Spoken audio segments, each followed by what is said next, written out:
درود و وقتتون بخیر. توجه کنید به جزئیات بیشتر حادثه‌ای که در سرک دارالمان کابل اتفاق افتاد. لحظات پیش انفجار نیرومندی در نزدیک سفارت روسیه در کابل در سرک دارالمان به وقوع پیوسته است. فرشاد صالحی همکار ما در محل رویداد است و باز هم جزئیات تازه را از فرشاد میشنویم. فرشاد سلام به خودت. حالا جزئیات تازه در مورد حادثه چی هست؟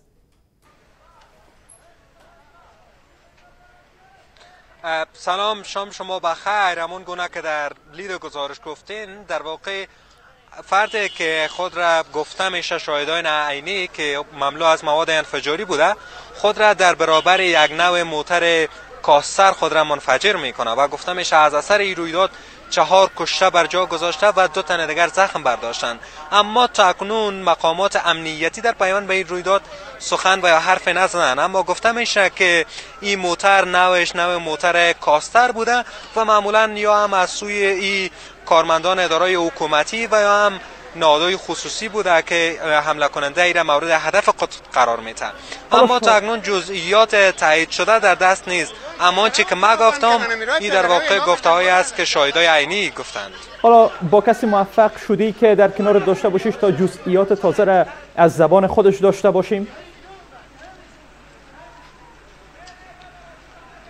خب این محل است که بیشتر مردم عبور و مرور میکنن، اما کسی که اینجا بگونی شاهد عینی رویداد بوده باشه با ما سخن زدند و گفتند که در واقع این رویداد زمان رخ میده که یک موتر نو کاستر از محل عبور میکنه و فرد انتحار کننده که ممکن در یک از موترها بوده باشه خود را در برابرش منفجر میسازه. اما هنوزم چون زمان زیاد نگذشته از این رویداد، هنوزم جزئیات دقیق تاکنون در دسترس نیست، اما ما تلاش میکنیم که نیروهای امنیتی و یا مقامات امنیتی در پایان به این رویداد سخن بزنند که این واقعا هدف انتحار کننده چی بوده و تاکنون تا چقدر کشته و زخمی داره این رویداد. باز هم شما رو در سرویس خبری ساعت 6 خط داشتیم. فرشاد محمد فرشاد صالحی بود که از محل رویداد جزئیات میداد. به گفته فرشاد 4 تن در این حادثه کشته شده و 2 تن دیگر هم زخم برداشتند.